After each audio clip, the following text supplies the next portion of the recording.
Sorry about that. Okay. Okay, so we continue with the theme of cooking. No, before you start, we want to dedicate the shift to your refuah of your mom, the Kaplan who both got COVID, my next door neighbors, Yaakov and Giladina, and your mom's name I know off by heart, but it should be coming from you. Shifra Simcha Batieta, exactly. And guy in London by the name of Jeff K, my late uncle's brother, okay. And all the Cholim of Klal Yisrael. Amen. Start us with the halacha before we do the Gemara share. So, returning hot food to the stove.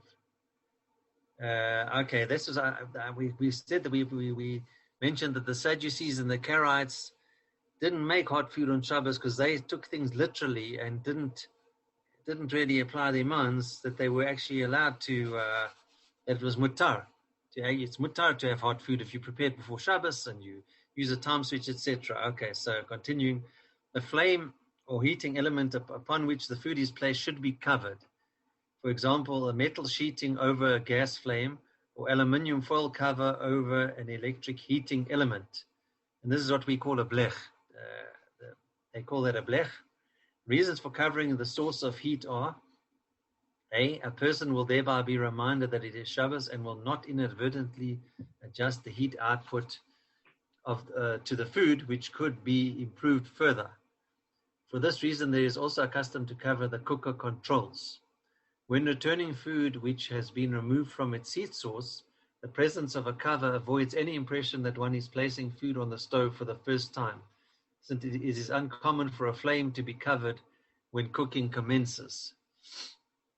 Okay, food which has been removed, food which has been removed may be returned to the stove subject to the 5 following conditions. A, the stove which it is replaced is covered. The contents of the pot are fully cooked. When removing the pot, one's intention is to return it. D, one does not remove one's hand from the pot until it has been returned. And E, the contents have not been cold. So let's say when it says one does not remove one's hand from the pot until it has been returned. So basically, if this is the pot, you have to hold it the whole time. And only when you put it down, you can release it. But if you're moving it, you have to hold it. You have to hold it the whole time. I don't know if people have seen that. Sure, I haven't. I learned something. Yeah. You can't. They didn't do it. That's why they were sad, you see. Yeah. That's a very good one. Gee whiz. All right. Let's just, Kevin, thank you, because I learn every time. I didn't know that. Right, Derech Hashem. I hope it's clear. We're just doing one paragraph, that's it. We're on chapter 3, dealing with mankind. Rav Moshe Chaim Luzzatto, the Ramchal, as translated by Rabbi Aryeh Kaplan with commentaries. So it says, as we have discussed, man is the creature created for the purpose of cleaving to God. Only man is placed between perfection and deficiency, with the power to earn perfection. Man must earn this perfection, however, through his own free will and desire. If he were compelled towards perfection, then he would not really be the master of it. Rather, Hashem, who compelled him, would be the one responsible, and God's purpose would not be fulfilled. It was therefore necessary that man be given free will. In other words, free will between his two inclinations, and the balance between good and evil, and not be compelled towards either. He has the power of choice and is able to choose either side knowingly and willingly and possess whichever one he wishes. Man was therefore created with both a good urge, a yetzer hatov, and an evil urge, a yetzer hara. He has the power to incline himself in whichever direction he desires. Okay, let's get started. All right. So everybody yesterday was under a lot of stress and exhausted. So we're just going to go through it rather quickly. So we're on 39b2. The Gemara cites another brisa regarding an ox owned by a deaf, mute, a deranged person, or a minor. The rabbis taught in a brisa, if the ox of a deaf, mute, a deranged person, or a minor gored, Rav Yaakov pays half damages. So the Gemara wonders, Rav Yaakov, what does he have to do with this? Why should he pay damages? Apparently there was some issue with the translation. It seems as though Rav Yaakov was paying the damages. He's not paying the damages. He's paskening that the owner pays half damages. That's how it has to read. So the Gemara obviously just annotates that. So if we examine Rav Yaakov's brisa, what are we dealing with here? So he's saying, look, we can't be dealing with a case of straightforward tam because it's obvious. Why would it be obvious? Well, very simple. You can't turn around and say, look, Arthur, this is what you missed yesterday. There was something I wanted to fill you in on. So what basically happened is, you remember there were two particular views. There was the view of Sumchus and the view of the rabbis. Hi, Stephen. So the view of Sumchus was that basically the agent of the court didn't have the capacity to collect tam payment damages. He was there for two purposes. Okay? Purpose number one is he was there to act as a guardian and protect the animal. What do we mean protect the animal? If somebody was mentally incompetent, they couldn't look after their own animal, obviously. It would create some tam disaster. And then after it created some tam disaster, what would happen is the court would say, this is no good. This is going to get out of control. So the court appointed an agent. And when the court appointed an agent, that agent was there merely to look after the animal in his own jurisdiction. In other words, he had a farm or whatever.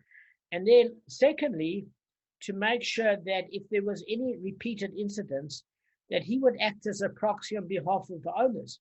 And the reason why he'd act as a proxy is because he himself didn't look after the animal properly.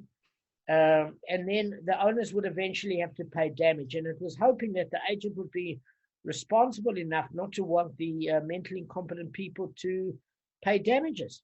So that's according to Sumchus, is that that all the agent could do was basically be there as testimony for a muad count. In other words, if the ox gored 3 times in the court agent's presence, which was actually one more than standard, because there was a drama that took place that caused the court to appoint an agent to start with. On the 4th time of it being in the jurisdiction of the court-appointed agent, it was muad. So it's there just to look after the animal and do an animal count. In other words, I've been warned, I acknowledge on behalf of the owners, I'm a proxy, etc. Then you pay from the full body of the attacking animal. We learned that Sumchus says, but tamuso is a term regarding saying, listen, there's no payment damages. The animal remains intact. Usually what happens is the damaged party gets that portion of the animal to which he was damaged, half payment damages, and the owner would keep the remainder. In this case, nothing doing. He only pays from choice property if it's more damage, one of the mentally incompetent. Fine. We know that. Now, what did the rabbis say? The rabbis turned around and said, listen, the agent of the court actually has the power to pay from the body of the attacking animals to the damaged party. That's what all the rabbis are saying. Now, Kevin, what we were saying yesterday is it wouldn't mention Rav Yaakov as a stray opinion, because if he's agreeing with the majority of the opinion, why bring him up? If I say that this is a general opinion and Damon agrees with the general opinion, what do I have to do with bringing that up? what do you call it? The average opinions. Not average, God forbid, because these are Tanaim, they're great. But what I'm saying is the aggregate opinion, meaning that all the rabbis generally had this opinion, and Sumchus was a divergent opinion. Okay, so you can in fact mention if it doesn't agree with the rabbis, saying there is some Yahos that holds like Sumchus, because that at least is a support for Sumchus, but you don't say it in report with regards to support for the rabbis, because they have enough rabbis supporting it, as far as that's concerned. So the Gemara is saying, if it's just saying you're making half payment damages, Rav Yaakov he doesn't mention the word tam. This is the key point.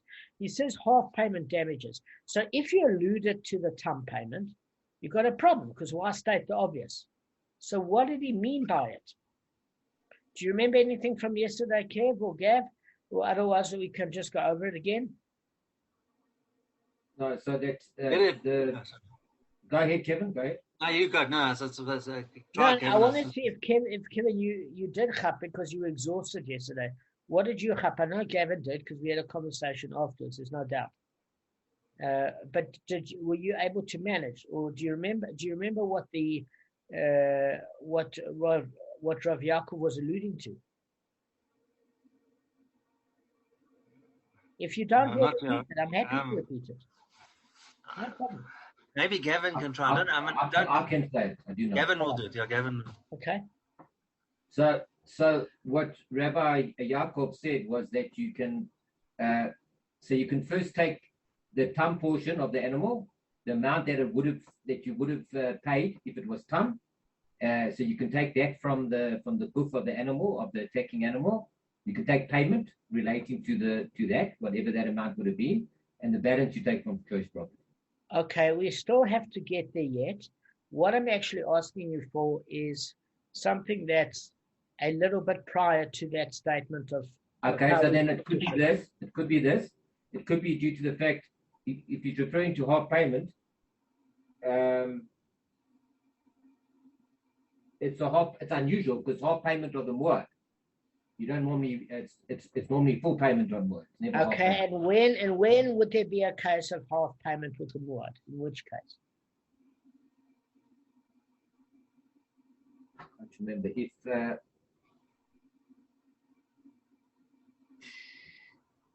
Go for it. You're wasting time. Go for it then. Okay, no. Listen, good guys. This is not to. It's not to test you to fail. It's to basically test you to succeed. So I just can't think of that. So I'm going to share my screen and I'm going to explain it. Okay. Okay. These are my little drawings. My handwriting sucks. I write like a doctor without the brains of one. But anyway, let's see what we can do here.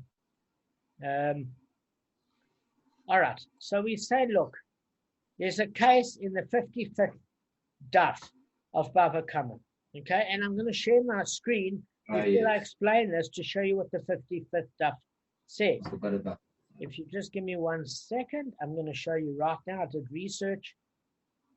You got more sources than an Italian restaurant. Remember that. Okay.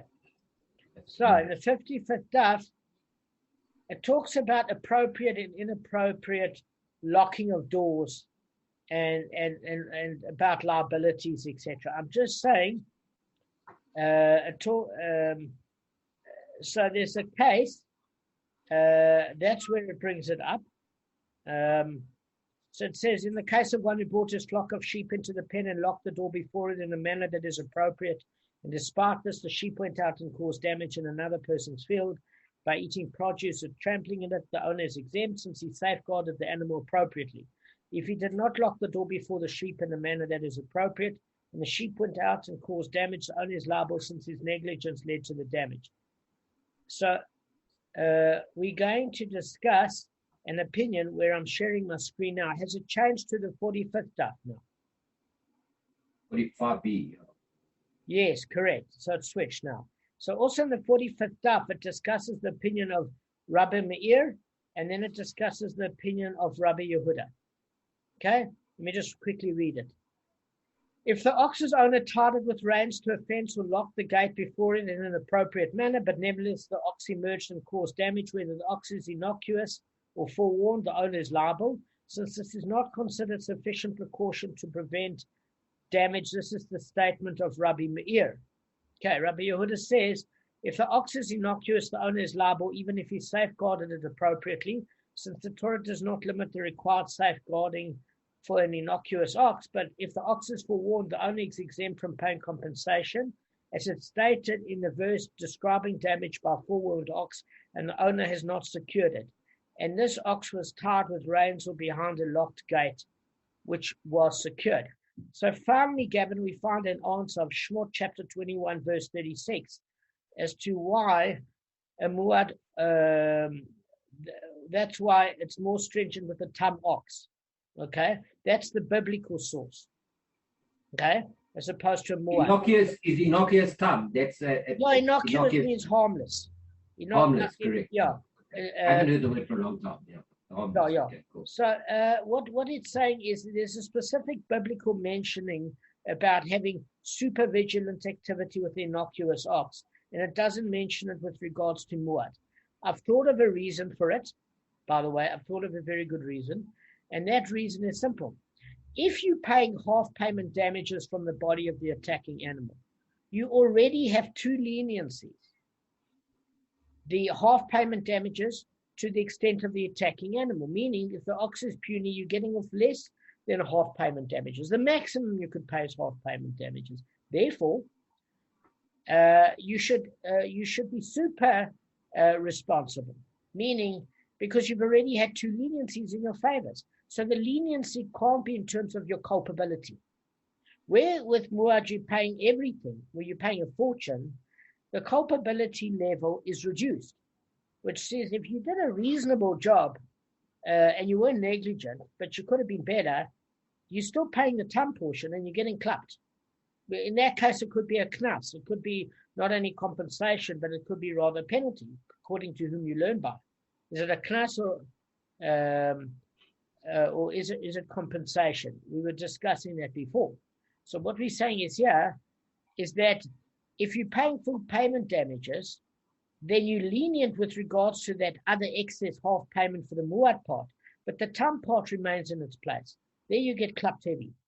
So we're saying you can't have two leniencies and be super light with the punishment. Be super light in terms of criteria for exonerating a person. Does that make sense? This isn't my logic. But with muad, because they're paying in full, you can be more lenient with that half extra payment to complete the full payment, but the tam remains super stringent in this place. You've got to be very vigilant because of the two leniencies there. So to me, that logic is totally sound. But now we've got a biblical verse. I thought about it. I didn't think it. Hashem gave it to me. But I think it's pretty accurate, guys. All right. So let me just share my screen and then explain what I'm saying, Kevin, here. Okay. Now, this, don't worry, takes a lot of concentration. So, the Rava comes to explain this, because before we want to know what Rav Yaakov is referring to. He can't be referring to half payment damages with regards to tam, because it means he's just agreeing with every other one of the great rabbis. It's not something to bring him as a lone opinion in. So we're saying it's more complicated than that. So he follows Rav Yehuda. So before I explain what this greater and lesser liability is, which I'm going to get to now, I just want to give you guys a little bit of background for a second. Okay. So, according to the Gemara, is what are we talking about here? Look, if it's muad, so far we've learned, according to the Gemara, it says, if it's muad, we learned that you've paid full damages and tam half. But we're saying it's more complicated than that, because it says, and if we are dealing with a muad, then if he performed a proper guarding over it, he should not be liable at all. And if he did not perform a proper guarding over it, he should be liable to full damages, not just half. So we're saying so far in the Gemara of Bava Kamma, we've never learned a case. There's only been two polar opposites. Okay? If your animal is muad, you're paying in full, or if you are liable, meaning you were negligent. And that's what makes you liable. But if somebody broke into your property, say they were thieves, and they stole some stuff and they let the animals out, that's an unavoidable accident, and you shouldn't pay anything. That's what the Gemara is saying. So what's this? There's some novelty that a muad, half damages are paid for a muad. We've never heard of such a thing. So what is the Gemara talking about? So Rava said, actually Rav Yaakov speaks regarding a muad for whose damage one normally pays in full. And with what are we dealing with here? With a case where the owner performed a lesser guarding and did not perform a superior guarding. Okay, so before we say that Rav Yaakov holds like Rav Yehuda, let me explain to you what this lesser and smaller guarding actually means. So, a proper manner of guarding is known as a lesser guarding. Now, something seems a little bit odd here. What should seem odd, I'm just mentioning it for Arthur, is that if I say I've guarded something properly, how could that be a lesser guarding? It seems contradictory. But it's not, because a proper guarding refers to closing a door that can stand an ordinary wind. Remember when I showed you in the Sefaria, the 55th daf, it says the sheep escaped. He closed the door properly, but he didn't bolt it. He didn't lock it. So although that's what you call a reasonable way to guard, it's lesser compared to what you're capable of doing, which is making sure the door is very secure, locking it, and having a strong barrier door. So this proper guarding can only withstand an ordinary wind, but not an ordinary wind with an animal bashing to get out. So a superior guarding is known as a greater guarding, and that's sealing a door so that it can withstand extreme conditions. What extreme conditions? We're not talking about gale force winds here, because we learned in a case of pit and fire, as Gavin quite rightly said, a torda of fire is when you've got a stone, a knife, a burden on a roof that comes off, and in mid-flight it damages. That's a torda of fire.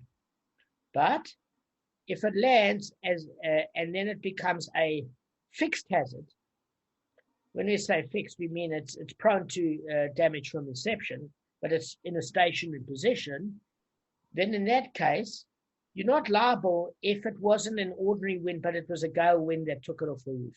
So we're not talking about that sort of wind, because you'd probably not be liable if there was nothing left of your house. You know, Kansas and places in middle America, they have those winds, there's nothing left of your house. You've got to go down in the basement. We're not talking about that. We're talking about a very strong wind and a very obstinate animal.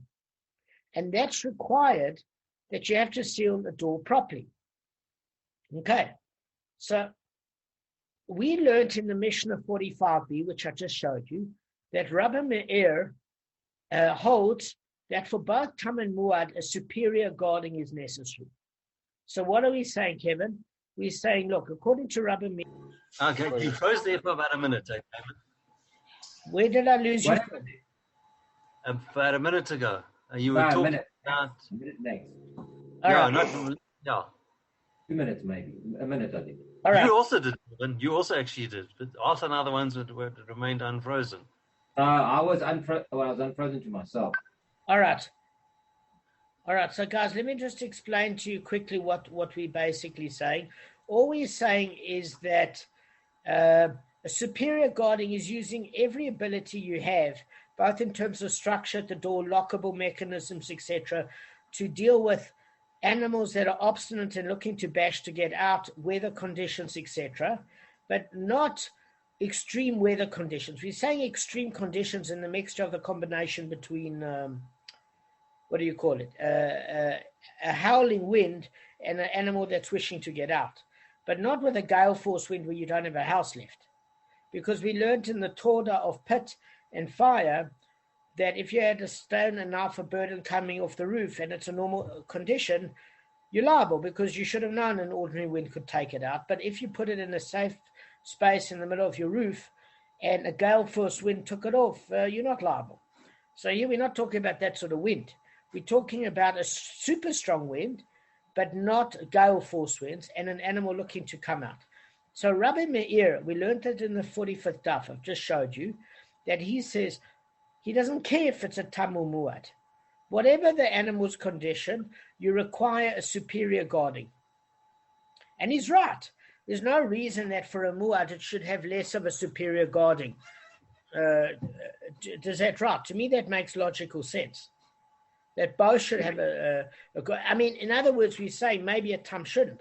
But if in the verse in Exodus, we are saying for sure that in Shemot chapter 21, verse 36, you need a superior guarding for tam. For sure, even more so, because it's got a habitual nature of goring. Rav Yehuda says no. The tam requires a superior guarding, but the muad a lesser guarding. And I said the probable logic of it is twofold, is that there's only a biblical verse that's referring to tam. It doesn't contain it for both the tam and the muad. Obviously, maybe Rabbi Meir is making a kol v'chomer. But for sure, we say maybe he says Rav Yehuda, it didn't mention it biblically. And logically, the fact of it is you're already paying in full damages. So that tam part, according to Rav Yehuda, still remains in its place. So you're still paying half payment damages, even if your guarding wasn't as good as it should be, as long as you did a proper guarding. In other words, if you didn't do a guarding at all, you're fully liable for the muad payment, fully. Okay. So when you're responsible for half muad payment, when you've done a inferior guarding or standard guarding? Yeah, according to Rabbi Yehuda, but not according to Rabbi Meir. Yeah, I'm going. So just go to that one more time. Just with just this part you just covered now. Sorry, just for my sake, at least I didn't get it properly. Okay. Yeah, then I wanted to say something after that. Yeah. Sure. Okay, so Rabbi Meir is saying, look, if there's a biblical verse with regards to tam in Shemot chapter 21, verse 36, because the verse says and the owner has not secured it, he says that for muad you need an equally superior guarding, same as with tam, and obviously probably a kol v'chomer from logic, because even more so the animal's got a habitual nature of goring. We've seen this. So you should have a superior guarding level, both for tam and muad. Tam because there's a biblical verse, and muad because it's obvious that the animal is aggressive. So the biblical verse refers to having superior guarding for a tam animal. Is that from Exodus? Correct. Is that what it's Correct. So that's interesting. So I think that's probably inside there, because people would think that for a tam you don't really have to do a superior guarding. And that's why it's actually biblical, whereby muad, it's obvious that you have to do a superior guarding, so you don't need to put it in. Exactly, and I'm sure Rabbi Meir feels the same way as you do, Gavin. To me, that makes complete what you're saying. The only thing that I can say is that Rav Yehuda opinion that tam requires a superior guarding, but muad lesser guarding, is purely from the fact that he might be going literally and said, listen, if there's no verse that contains both for the tam and muad, it's only referring to a tam. And we're super stringent there because, as you said, it's less obvious, number one. And number two, we've already created two leniencies of half payment damages from the attacking animal. So we're certainly not going to be lenient in making sure that the person isn't culpable of looking after the animal to the greatest degree. Whereas more, they're paying full payment damages. But Rav Yehuda can only say that if he discusses a case of what we're about to deal with now, which is that he says, Kevin, up until now, we've learned that many of the rabbis are saying, look, there's tam and muad. So tam means half payment damages from the attacking animal. Muad means full payment damages from choice property. Are you with me, Kev? Because you were battling with this a little bit. Kev, you're on mute. No, sir.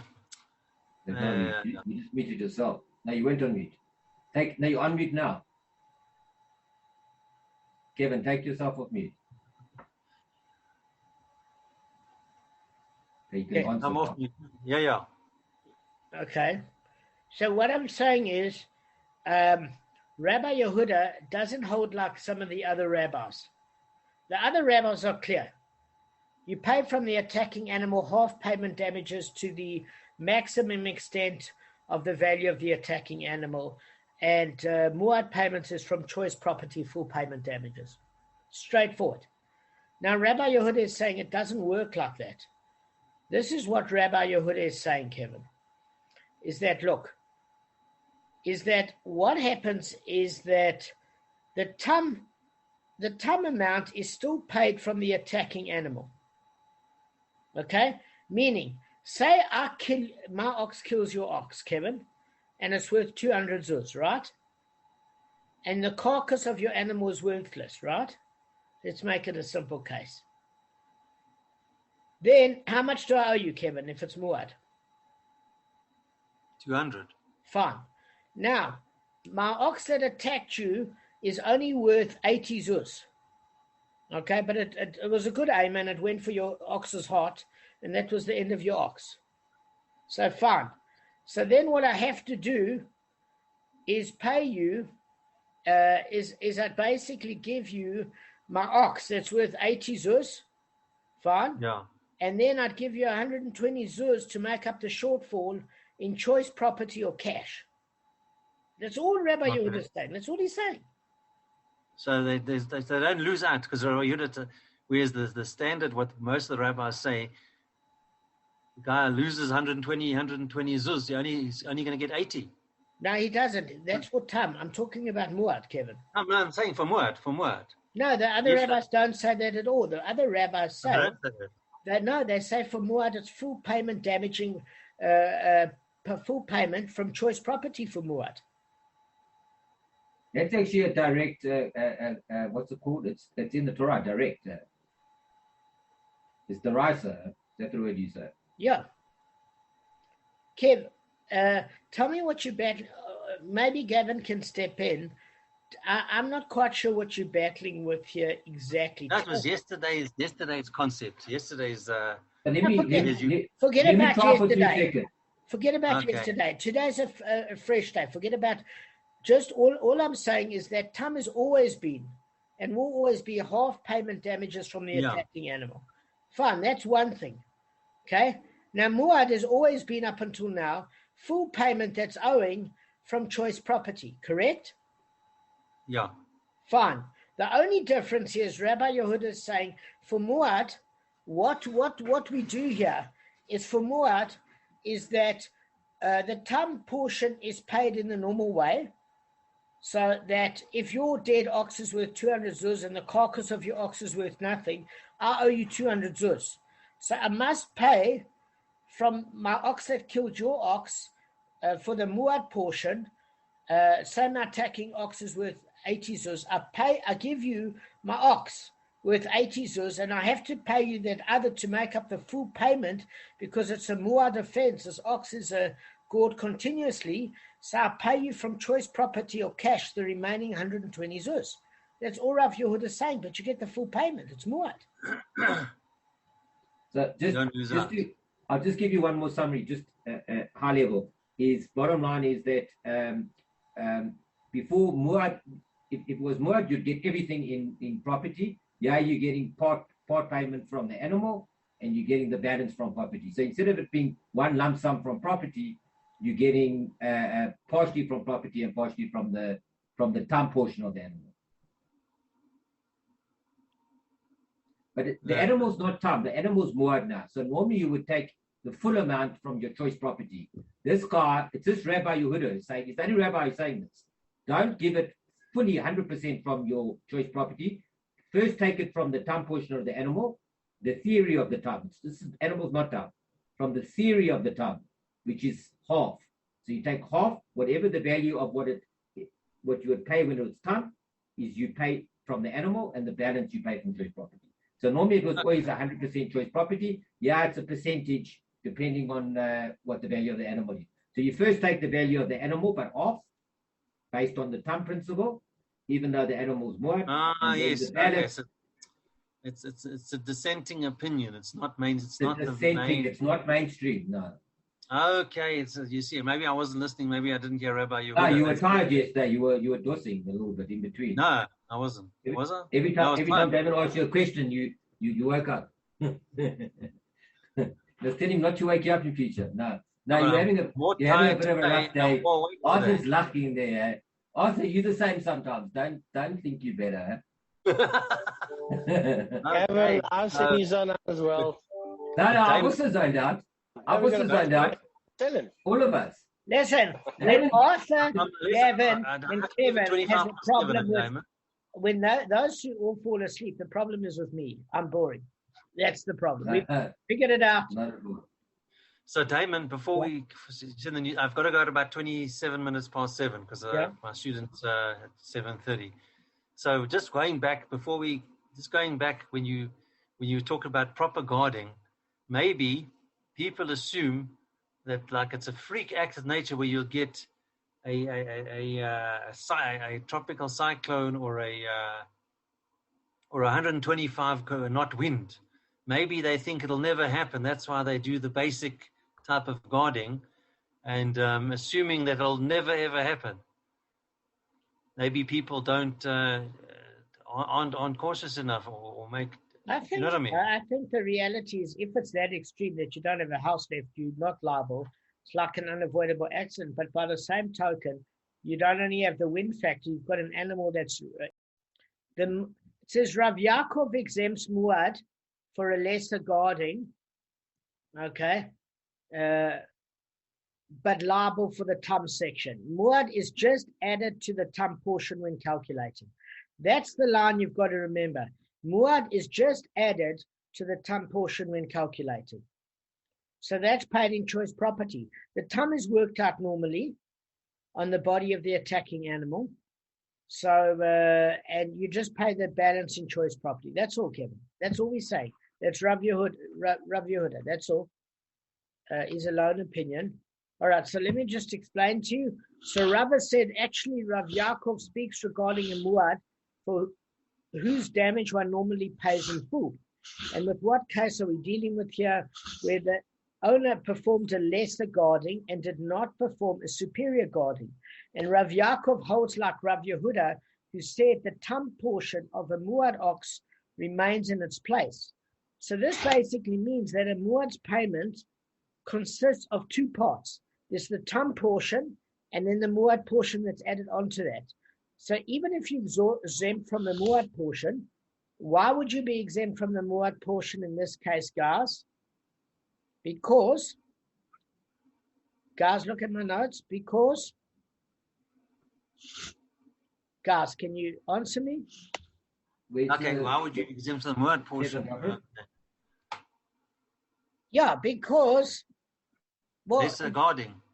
Well, correct. So it's a lesser guarding, but a lesser guarding is not sufficient if your tum ox damages. So he's saying, look, you still have to pay the tum portion. Generally, Rav Yehuda doesn't work like Rabbi Meir. So Rabbi Meir says you need a superior guarding for everything. So that's why he pays. Yeah, exactly. Yeah. That's why Rabbi Meir says you pay muad on full payment on choice property, because there's no concept like this. You pay, whether it's tum or muad, you pay full damages.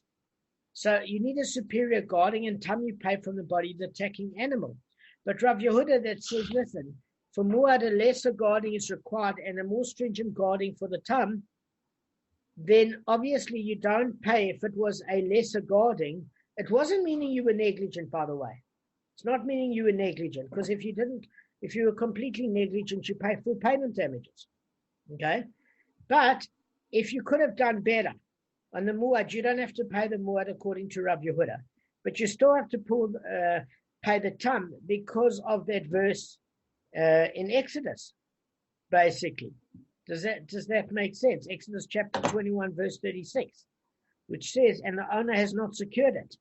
So in that particular case, the tum section remains in its place, and that's why you're paying it, because it's a lesser guarding. You still owe the tum, so that's why you pay half payment damages according to Rav Yaakov, because Rav Yaakov follows Rav Yehuda. Okay, now Rav Yaakov also holds like the rabbis. Why does he hold like the rabbis? Because the rabbis have said that the court appoints an agent to allow the damaged party to collect their half payment tum damages. Okay, because Sumchus and the ton of this Mishnah disagree that damages can be collected for tam from the court agent. Sumkos and the Tana of this mission is saying that the agent is only there to act as a custodian, to look after the animal and do muad counting on behalf of the mentally incompetent owners. But that's it. But the rabbis and Rav Yaakov, who holds like the rabbis, said, in fact, the court agent can do something else. He is appointed to allow the damaged parties to collect their half payment damages. Okay. So that's that Rabbi Yehuda and Rabbi Yaakov, they both say that basically. That you can collect your, so you can, they're saying you can collect your time payments, and whereby the author of the Mishnah and the Tana of this Mishnah and Sumkos both say you can't collect time, you have to wait until it's muad. That's all. Correct. So Rav Yaakov and Rav Yehuda and the rabbis all say that in this case, the court-appointed agent is fine. Okay, so let me just go on quickly. So when he says you pay half payment damages, he means that it's a lesser guarding. That's why you don't pay the full muad damages, because if you did no guarding at all, you would pay the full amount from choice property of the balance, according to Rav Yehuda. Okay. For a muad, it suffices a lesser guarding. Since the Bryce's case, the fellow performed a lesser guarding, Rav Yaakov exempts him from paying muad damages. However, since the tam portion of the damage remains in its place, because a lesser guarding does not suffice for tam, he is liable for the half damages of the tam. Okay? And Rav Yaakov holds like the rabbis who said in the case of tam, the court appoints an agent to allow the damaged party to collect the half damage payment from the animal's body.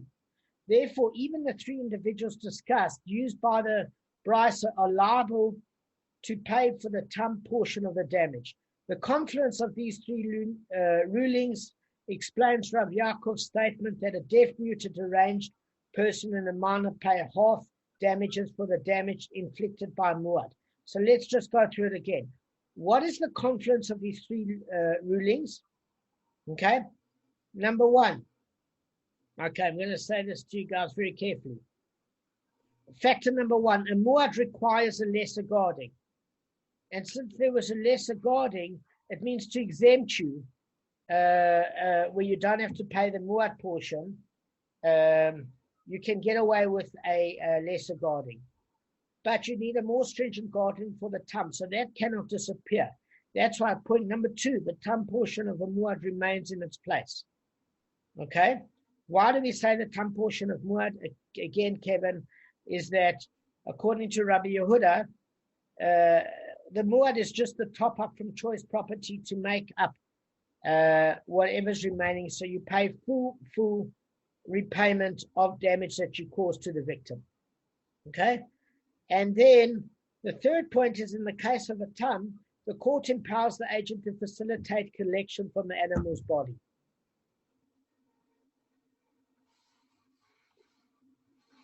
Okay, so before we go on, can you guys repeat the three principles of what are these three factors that Rav Yaakov needs? Can I say the first one? Please.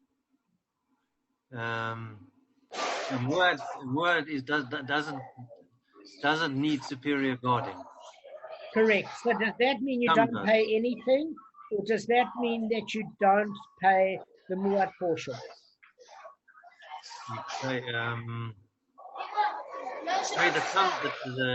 The tam portion and the muad portion is a top up. You just to make the full to make up the full payment. Correct. So you don't pay the muad portion. And you see, if you were completely negligent, if you were completely negligent, Kevin, you would not.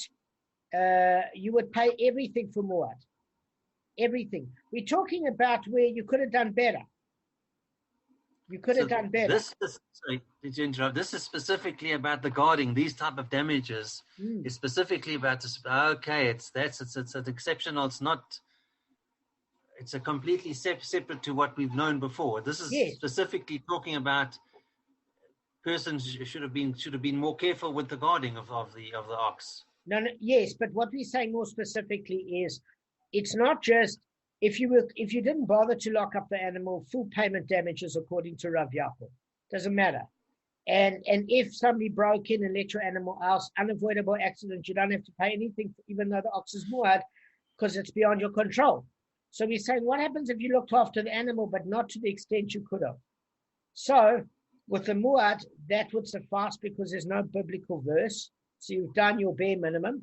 So you don't pay the muad section, but you still pay the tam section, according to Rav Yehuda. Rabbi Meir says, doesn't matter if it doesn't mention it in the verse. I think he's got the same logic as Gavin, or Gavin's got the same logic as him, saying, listen, if an animal was innocuous and harmless, you wouldn't think to do a very stringent guarding. So the verse there is to teach you what you wouldn't have known. Obviously, if the animal is crazy and a habitual gorer, you've got to do a superior guarding. So it goes without saying. That's Rabbi Meir. Rabbi Yehuda said no. So Rav Yaakov is saying, point number one, exactly as Kevin said. If you did not the best guarding, but you did a lesser guarding, but you still weren't negligent, you don't pay the muad, but it's not sufficient for tam. You pay the tam portion. Second thing Rav Yaakov is saying is very clearly that the tam portion remains in its place. And the third thing Rav Yaakov is saying is agrees with Rav Yehuda and the rabbis that the court-appointed agent can collect tam damages on behalf of the mental incompetence in order to pay the damaged parties. Okay, that's all we say. All right, guys, let's end on this note. Damon. Thanks. All right, let's end on this note. Perfect. Well done, Thank Damon. Well done. Thank